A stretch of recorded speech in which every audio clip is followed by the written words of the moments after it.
In a world shaped by moonlight, where destiny binds souls before hearts are ready, he was the Alpha of the North, feared, powerful, forged by war and solitude. She was the Luna who ran from fate, unwilling to surrender her freedom to a bond she never chose. Their journey was never easy. It was written in defiance, sealed in pain, tested by magic, and nearly destroyed by sacrifice. Tonight, under a healed moon and a quieter sky, we return to the north, not to witness battle, but to witness peace. This is the epilogue of Alpha's reluctant Luna, a story of love that refused to be broken, of an Alpha who learned to soften, and a Luna who chose love not because of fate, but because of choice. Welcome back to the Velvet Story. Let the final moonrise begin. The snow had finally melted. Weeks had passed since the night the frost veil burned and the witch's cries faded into legend. The north had begun to breathe again. Rivers thawed, forests glimmered under the first kiss of spring, and for the first time in decades, sunlight lingered over Ironfang. But inside the Alpha's fortress, a quiet warmth replaced the coldness of battle. The hall that had once echoed with command now rang with laughter. Wolves had returned from the far edges of the region, their wounds healed, their spirits restored. The scent of pine and smoke drifted through the corridors, and banners of silver and black hung proudly once again, the mark of Ironfang and its Luna reborn. Kaelen stood on the balcony overlooking it all. He looked different now. The scars were still there, silver against bronze, but the fury that had once sharpened his gaze had softened. He still moved like a predator, deliberate, silent, but there was something gentler in the way his eyes searched the horizon, as if he finally knew what it meant to have something worth coming back to. Behind him, light footsteps approached. He didn't need to turn. "You're awake early," Serenya murmured. Her voice carried that sleepy softness that could undo him with a single word. She came to stand beside him, hair loose, the morning sun catching its dark strands and turning them molten. The silver bond mark shimmered faintly along her neck, healed, whole, radiant. Kaelen's lips curved faintly. "Couldn't sleep." Serenya tilted her head, steadying him. "Nightmares?" He hesitated, just a breath too long before answering. "Not nightmares. Memories. The forest, the frost veil." His jaw tightened slightly.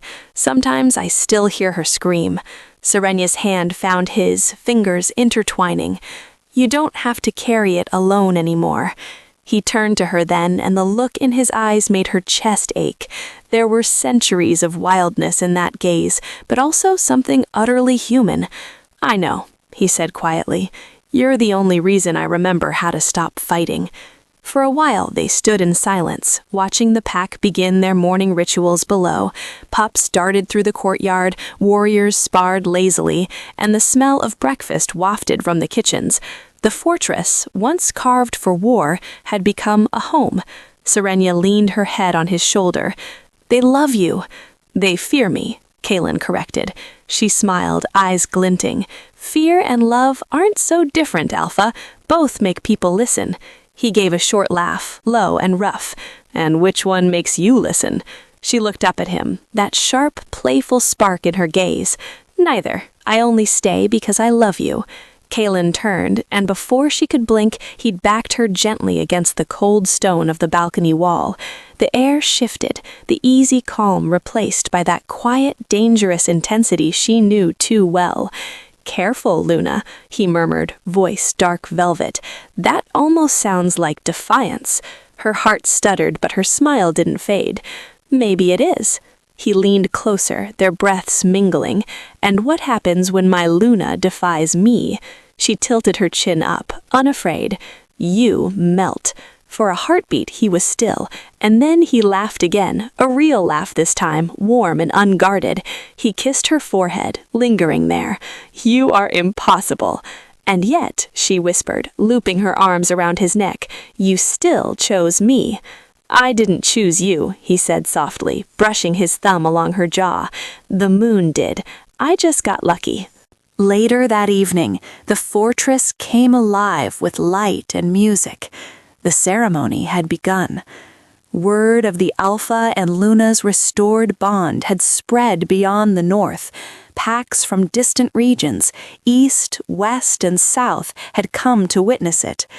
The great hall glittered with candles, the walls adorned with frost lilies and moonstone garlands. At the center stood a long table of carved oak, where the Alpha and Luna would stand before the moon priestess to renew their vows.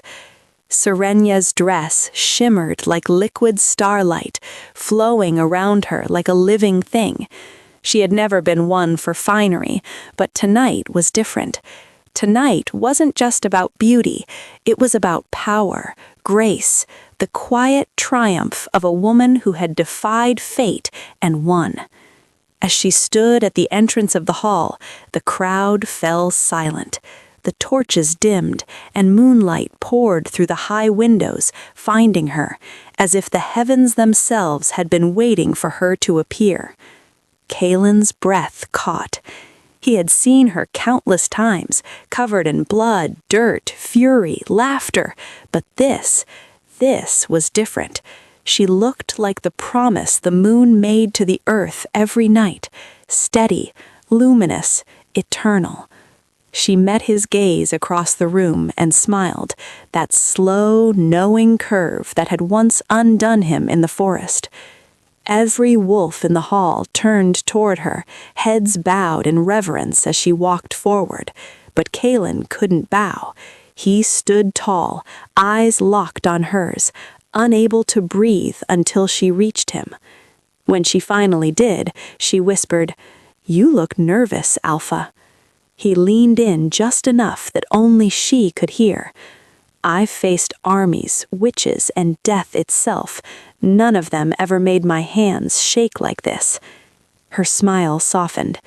"Then maybe it's time you stop fighting and start living." The moon priestess lifted her hands, her voice echoing like wind through stone. "Tonight, under the gaze of the goddess, we witness the eternal bond reborn, the Alpha of Ironfang and his chosen Luna." Kaelen took Serenya's hands. His grip was warm, firm, and trembling slightly.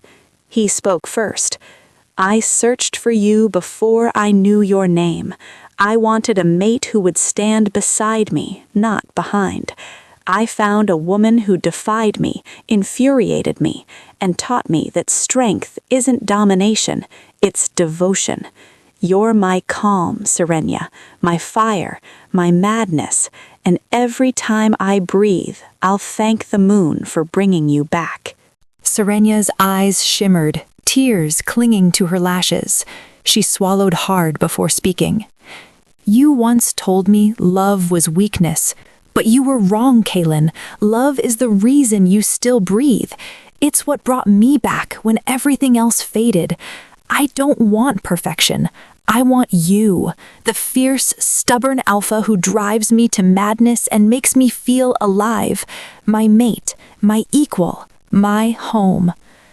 For a moment, the world went silent. Then the moon priestess smiled. "And so it shall be." Silver light flared from their joined hands, wrapping around them like a living flame. The bond mark on their skin pulsed once, then settled, whole and steady, their hearts beating in perfect sync.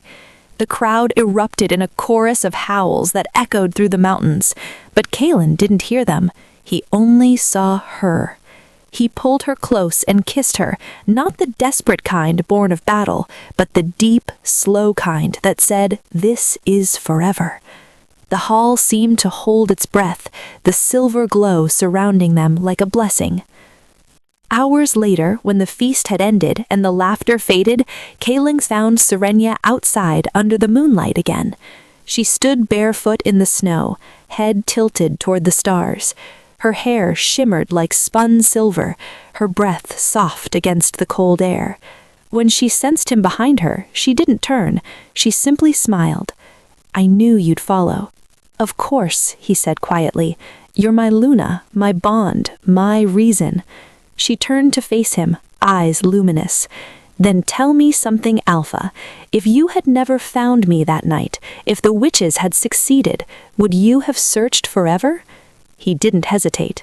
"Yes, even if the moon herself forgot you, I wouldn't have." Her breath trembled. She stepped closer, fingers brushing the bond mark on his chest. "Then I promise you this. If ever darkness finds you again, I'll walk through it to bring you home."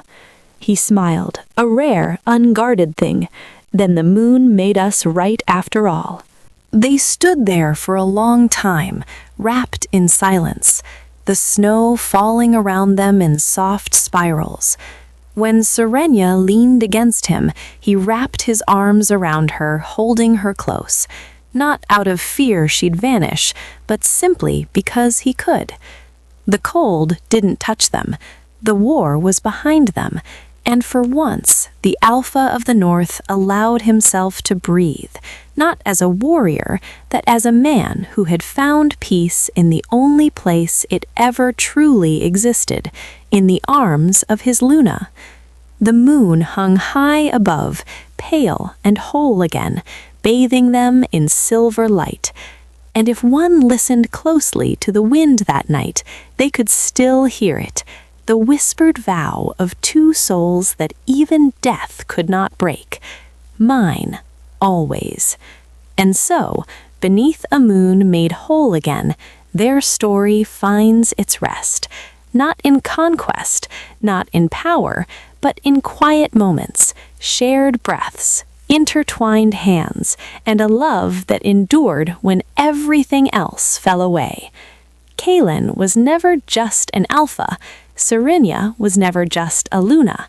Together, they became proof that destiny can be rewritten, that love is strongest when it is chosen, and that even the most reluctant hearts can find their home. Thank you for listening to Alpha's Reluctant Luna here on The Velvet Story. If this story touched your heart, don't forget to like, subscribe, and share, because more moonlit tales, forbidden bonds, and powerful romances await you. Until our next story, may the moon watch over you, and may love always find its way home.